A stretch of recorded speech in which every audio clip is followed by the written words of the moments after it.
This is an event you won't want to miss.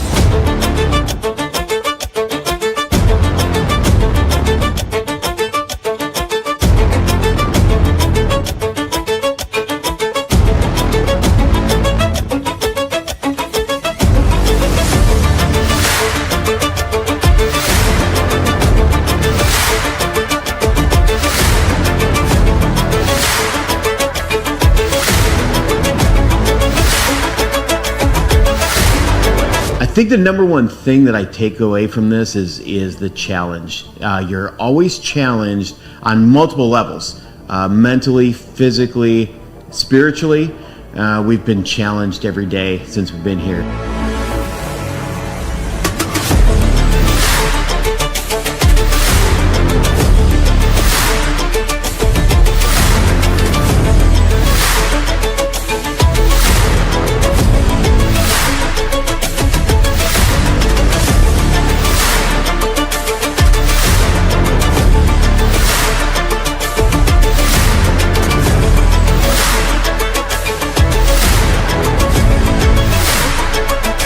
You gotta come here, take some time out, do it.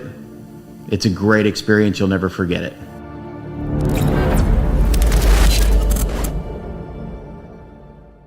Hey everybody, we're going to take a quick little break here. I want to stop and thank our new sponsor. If you're serious about getting your time back and scaling your business, then SMA Support Services is your secret weapon. I use SMA for all of our support and admin tasks. Everything from back office management, day-to-day admin, even a call center. Their team frees up my staff to stay focused on high-level, revenue-generating activities. And that, let me tell you, is a fucking game changer. SMA isn't just support. They're a partner that keeps our operations running smooth and efficiently. So if you want to focus on growing your business and leave the support work to the pros, hit up SMA Support Services. What's up, everybody? We're back for another episode of We Got a New Fucking Name, and I'm going to bring Adam in so we can talk about that. Adam, there he is. Hello. How are you? I'm well, Eric. How are you doing? Good, good. So we got a new image today, and we're going to start rolling out. We're going to start teasing what we're going to start calling this this webinar slash fucking fuckfest fun, whatever we're doing here. Yeah. You know, we had something that is much fun. My favorite part of my week, Eric, is bullshitting with you. It's the highlight of my day every day, right? But I figured, for the masses, we should probably have something significantly more structured than you and I riffing and bullshitting for 30 minutes. And as much not really about them, Adam. It's about us. Yeah, I've made it about me too long. I've got to start thinking of the world around me. And so to that end, I wanted to put together something that was an authentic reflection of you and I in our approach to the world and the language in which we use in it, as well as something that could be captivating, entertaining, and educational for the market as a whole, which is why we are going to narrow down the English language and in particular, business vernacular to two letters, the letter F and the letter S. And each and every week, we will pick a new word starting with one of those two letters, whether or not that's F or S. And we will explore what that word means in the context of being a business owner, operating a successful organization, driving efficiency, et cetera, et cetera. So moving forward, our wonderful time here together will be known as F&S Words with Eric and Adam. It's important to me that Eric, that my team tried to name it F&S Words with Adam and Eric, and I didn't allow that to happen. I said that. I'm not sure if I should take that as they love you or they dislike me. I think that they just don't conceptualize the power imbalance between them. Right? Yeah. And this is where you go fuck and shit. And this is where you get to break out the F and the S. Correct. Yeah. And so, when I look back on our webinars, the two words that we use more than any other were fuck and shit. Correct. So we lean in, baby. Correct. You also may notice I've been given some coaching that leaning over and using a camera that looks like I'm underwater, not really the best approach. to show off my. I'm going to go ahead and give some more coaching though, and turn Yeah. that fucking follow me camera off. I hate it. Listen, I hate it. I haven't figured out yet how to fix it. Okay. I'm Well, like, by the next time we're going to fix that. by the because next time it'll get a little bit better. Here was the only good thing about that though, is that when you said we're going to zoom in, and then it fucking zoomed in on Isn't that you. great? Yeah. That was cool. Yeah, I like that. I can't see my screen, so I have no idea what it's doing. But yeah, eventually I will understand enough about technology to use this effectively. And given that I am exceptionally hot, I want to be able to show that off now on a real camera instead of the one that looks like I'm underwater. Okay. And did you think of F&S words to use today? No, Eric. You don't. No, this is just the tip. See how it feels, and Just then the tip. Yep. yeah, and then next week or next time that we're together, we will begin to dive in. Okay. With some more F&S words. So we a little bit unpacked your trip to Egypt during our last exchange, did we not? Yeah, let's say that we did. Let's unpack your trip to Germany. Sure. Where do you want to start? Why Germany is superior to every other country in the world, and I use the word superior for a reason. Tell me more. I just assume they liked using that word in the day, didn't they? Fair. So why do I personally feel so? I'm a big believer, and you will be too when you come over to visit me there, Eric, in the authenticity of German culture. What you never get in Germany is like fluff, fake bullshit, right? It's just is not. I mean, it's very directness is more common in Europe than it is here, but it just doesn't exist. And one of the things I deeply appreciate about German people is when they feel something, they just say it, right? And whether or not it hurts you, like, so be it. I feel this way. This is what I think it'd feel. I'm going to give you that feedback. I fucking love that. That's how I operate. So for me, being there feels really comfortable because I have a whole bunch of people that are happy to leave me the fuck alone. That if you ever need help, German people will go out of their way to help you, to accommodate you, to make things easy. But what you will never get are fake placating bullshit, right? It's just all. Why do you think that is? To the point. Why do I think that is? I mean, we get into a sociological conversation about why cultures develop certain specific ways. It could be that everyone's got a little touch of mytism over there. And, great at trains. Great at trains. That was a funny fucking clip he sent. Yeah. So, it could be it. I feel more at home and more comfortable there. And when I look around, right, like, for a lot of other folks, they have really deep attachments to family, which I don't have. They have, a lot of close friends in and around them, which I don't have. They have children that are here that I don't have. They have property that I have nothing tying me here. Yeah. So, as I kind of look and say, well, everything I do remote. And, in the off chance I travel once every couple months, I can just buy a $700 flight from Frankfurt to get to the US anywhere I want, frankly. Right. And do that for a week and then head back. And all of the other things in life, like, quality of roads, quality of people, grocery prices. I mean, Eric, I went to the grocery store. I bought 3 days of food for €38, $45. Really? Yeah. Like, right. Like, so my cost of living is going to go down substantially. So did you get, you haven't finalized the process yet though, right? So I went to the German consulate on Monday of this week to do my interview and to prepare to submit my documentation. Which is what I need to get the letter for, right? Correct. Yeah. So some of the feedback they gave me was I would get a couple of other pieces because once you submit what you submit, that's it. That's the end, and you can't go back. So they gave me recommendations on what else I should submit, which includes letters of recommendation from folks that have known me or done business with me. Okay.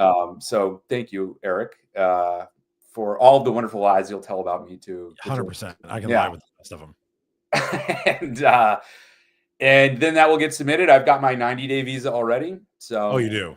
Yes. Yeah. And I'll be back in Germany in a couple of weeks to finalize my housing and register for a tax ID and get a German bank account. And then realistically, probably beginning of January. Okay. Yeah. Okay. Yeah. I mean, this is an exciting time. This is an exciting time in Adam's life, everybody.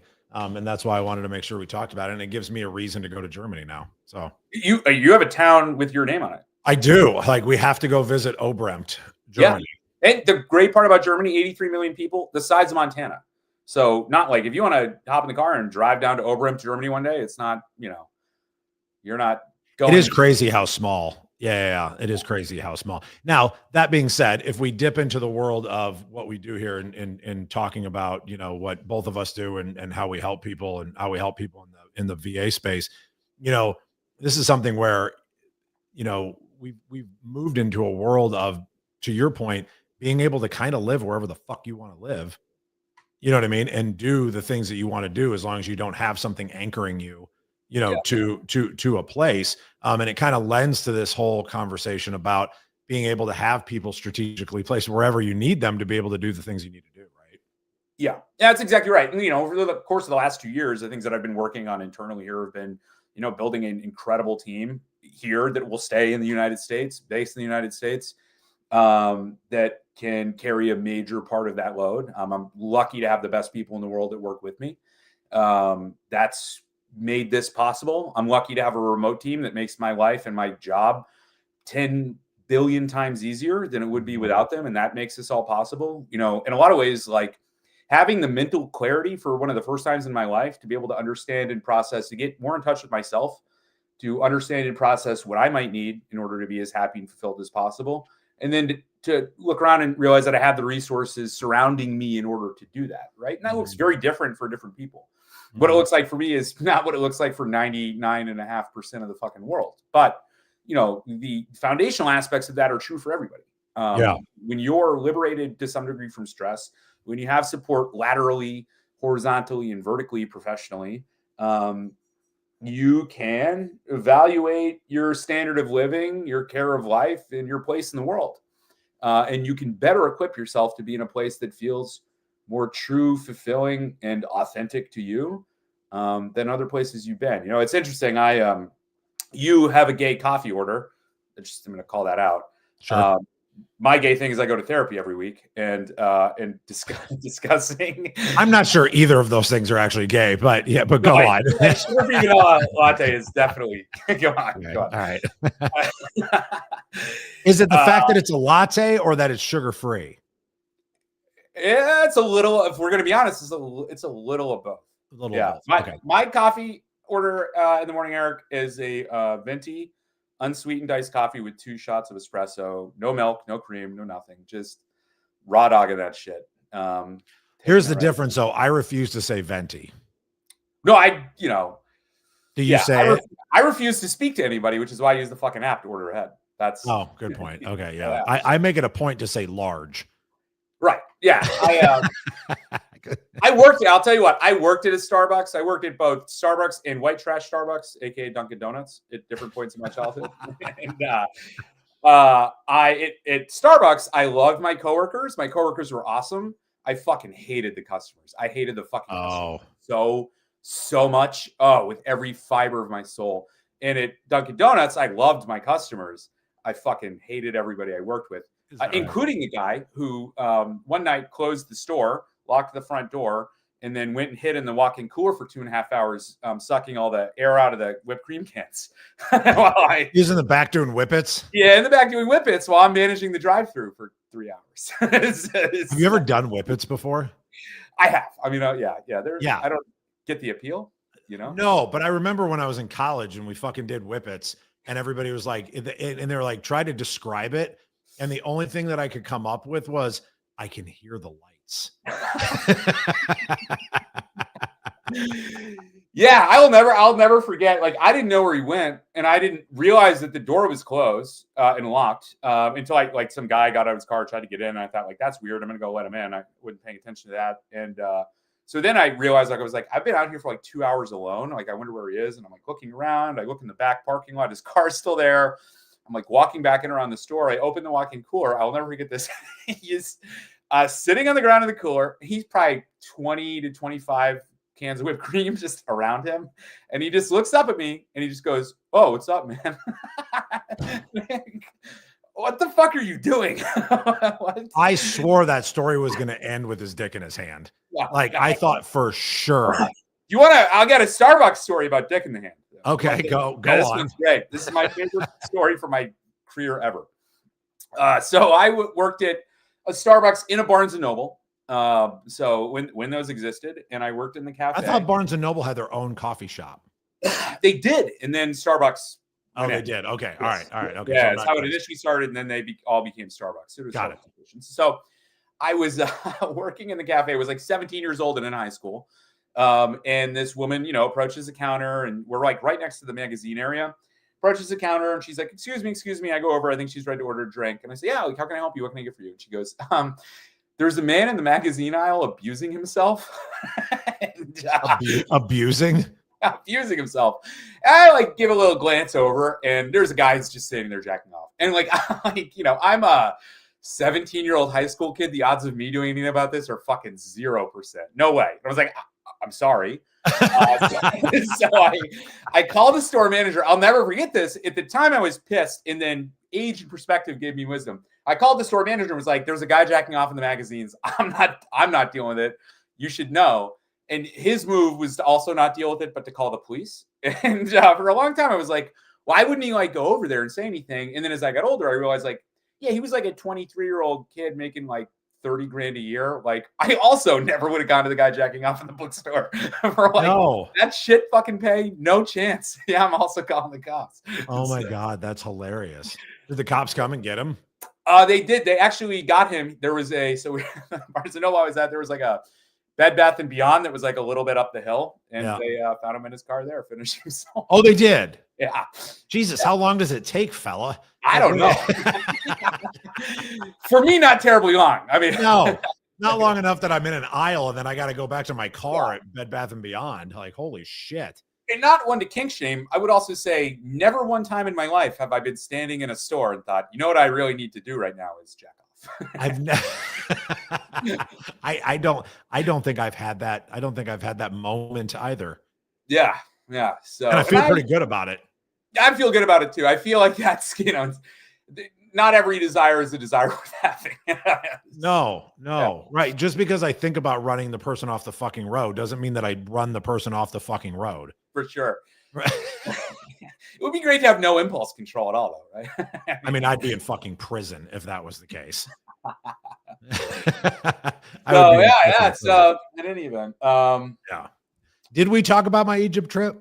We did a bit. I think I'd asked you what the most important lesson that you learned, and you said perspective. And what I'm actually encouraged by, Eric, is that you and I were going on a trip in 6 weeks to the Philippines. Oh yeah, that's right. Yeah. Wow. How'd you forget? Because I just got back from Pinehurst last night at 2:00 in the morning, and I don't know where I'm going next. How are the links? Fucking pouring rain the first day we were there, and the second day we couldn't even play. It was so fucking wet. So that was a lot of flight time for one round of golf, but it was a good group of guys, so it was worth the trip. Good people. I know you're Dan Lee, one of the best human beings in the entire world. Yeah, really, really good people. Like met people that I would never be in a room with to meet under normal circumstances. And for the most part, got along with everybody. I definitely, when we all introduced ourselves, I definitely raised my hand and I was like, this is like the Sesame Street thing of what doesn't belong here. And I was like, this fucking guy does not belong in this room with y'all. I was like, I don't think anybody else here quit school because I couldn't find a parking space. But let's fucking go around the room, kids. Like it was definitely, I was the odd man out. Yeah. Well, it's, you say odd man out, but I would tell you that you bring an invaluable perspective that, I'd like to think so. It was just, but being in that room, like everybody did the same. Like I'm not a money guy, right? Like we're like, and by that, I mean my profession, you know what I mean? Like, and those aren't the people that I grew up with. Those aren't the kind of people that and those kind of people, it seems like they all fucking gravitate towards each other as well. Right. Like whether they're in school or they're, you know what I mean? And it's like, what do you do? Oh, financial advisor. Oh, I'm an investment banker. Oh, I'm a fucking blah, blah, blah. And I'm like, I don't even know what the fuck you guys do. Oh, you go take money from people and you fucking give it to other people to buy. Like what? Oh, you're doing a capital raise. Cool. I know capital's money. So you fucking raise money. What the fuck do you do with the money? You know what I mean? Like it's a whole world out there for people that have lots and lots more money than you and I do on diverse ways that you can grow that capital through, differentiated investment. It's super interesting, and it's just not a world that I lived in, right? And like I just dipped my toe in it to learn more. Not even because I tell people like, oh, I went to this thing, and they're like, oh, so are you gonna do? I'm like, no. I'm like, I'm not doing shit. I'm like, I'm just trying to learn. It might take me a decade to like learn enough before I actually fucking, pull the goddamn handle. Yeah, it is good to open your perspective. Because you lived in that world for a while, right? For quite a while. Yeah. And did you have a time where you loved it and then it turned into it, hated it, or you just always hated it? I had a time where I was burdened by being very good at it and I never liked it. And then for me, I didn't love the egos of the people in that space, at least that I was close to. I think, your company can, and when I say company, I don't mean like direct company. I mean like the company people you surround yourself with can make or break your experience in anything in life. And I didn't have a great crowd of people I deeply respected.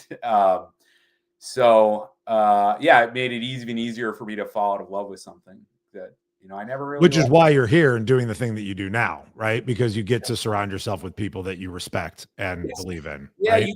You get to have an evaluation of, again, like what are the things that are most important to you in life? For me, it's like it's impact. It's being able to make a positive impact and make the world around me a little bit better every day.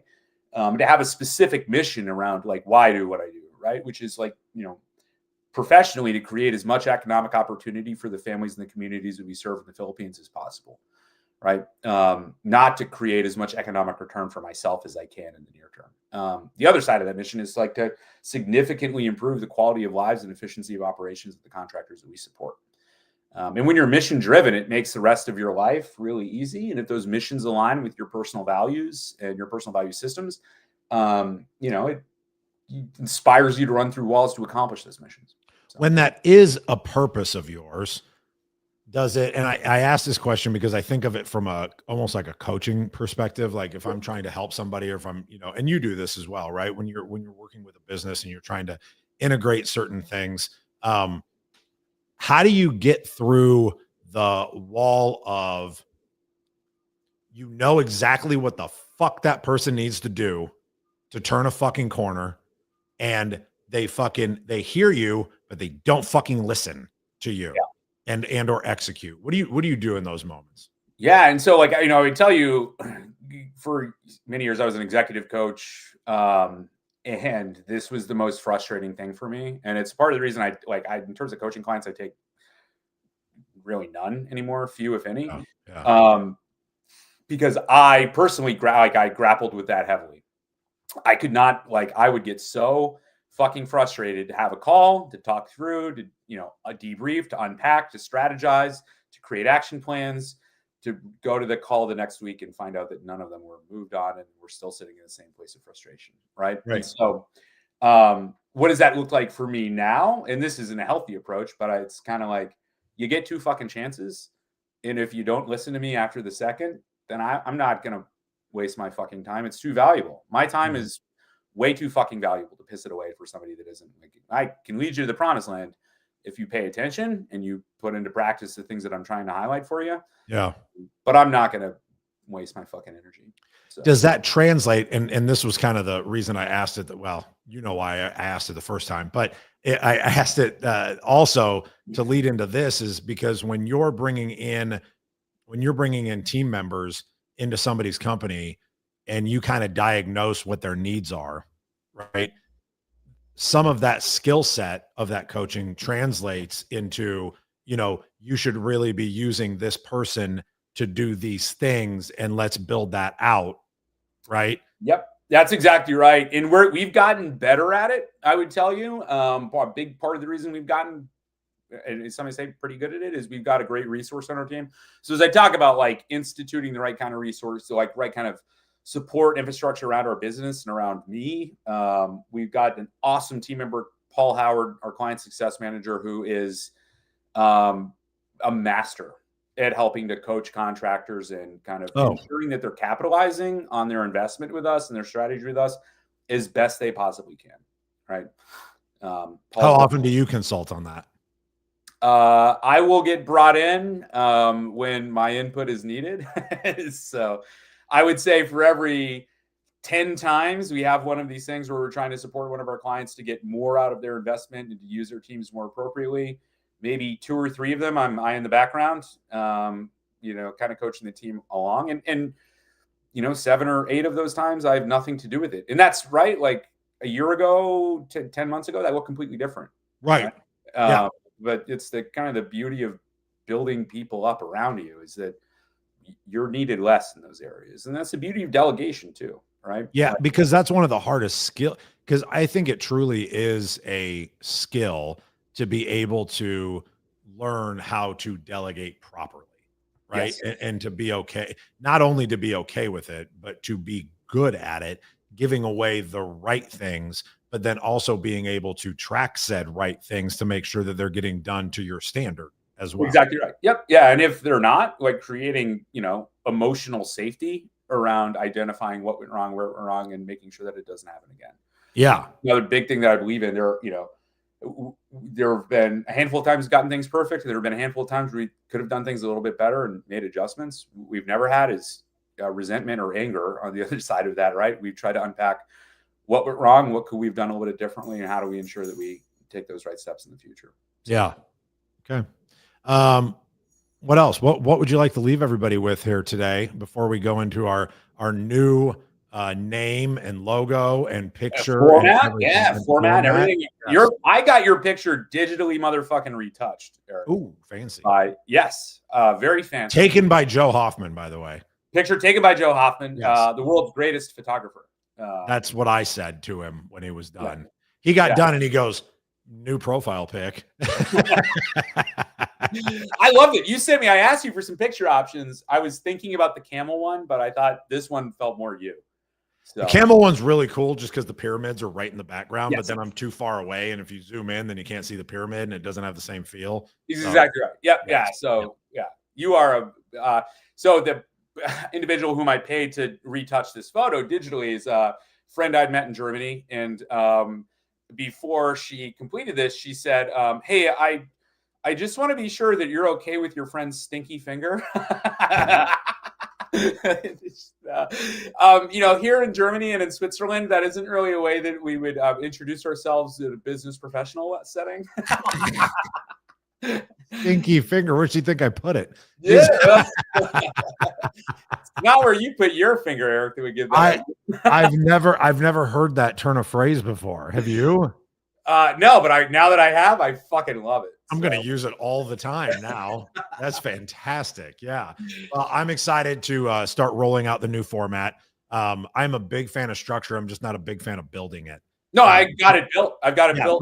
So thank you. That's the point. Thank you for participating in that.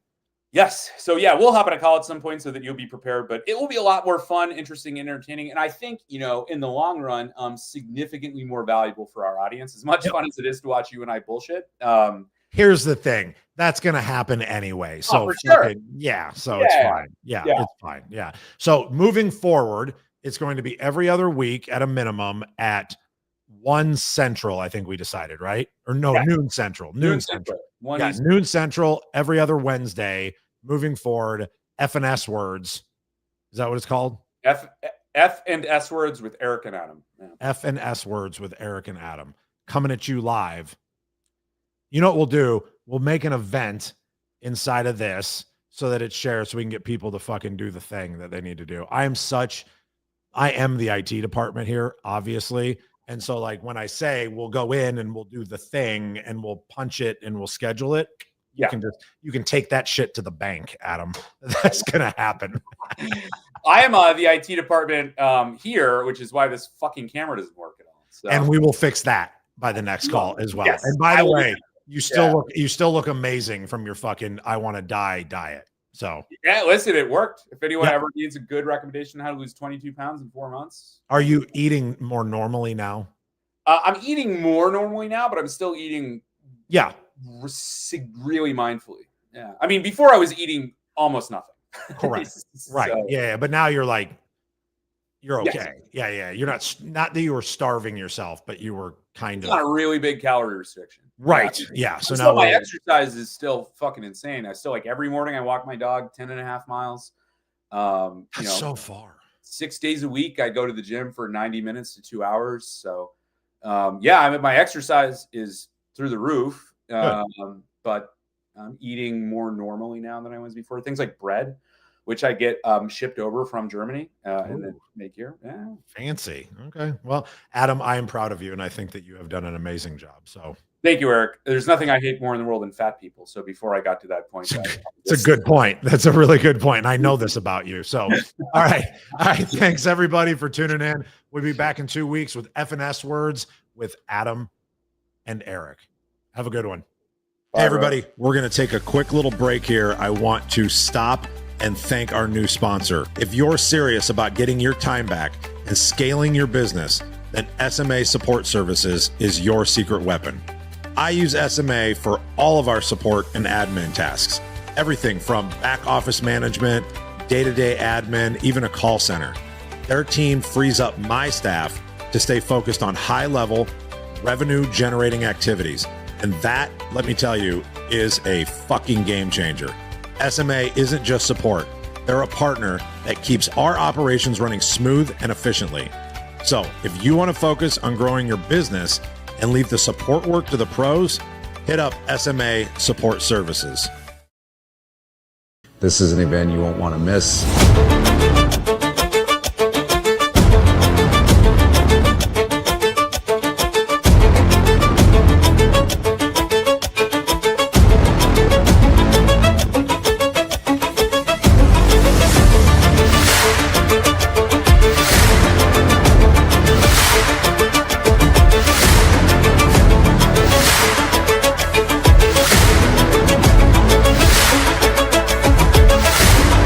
I think the number one thing that I take away from this is the challenge.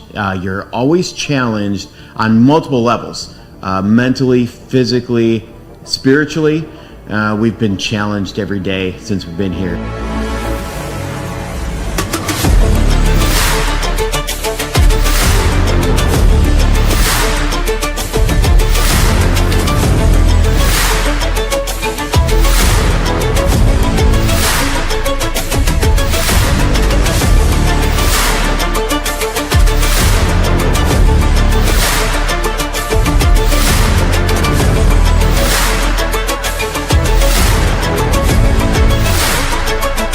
You gotta come here, take some time out, do it.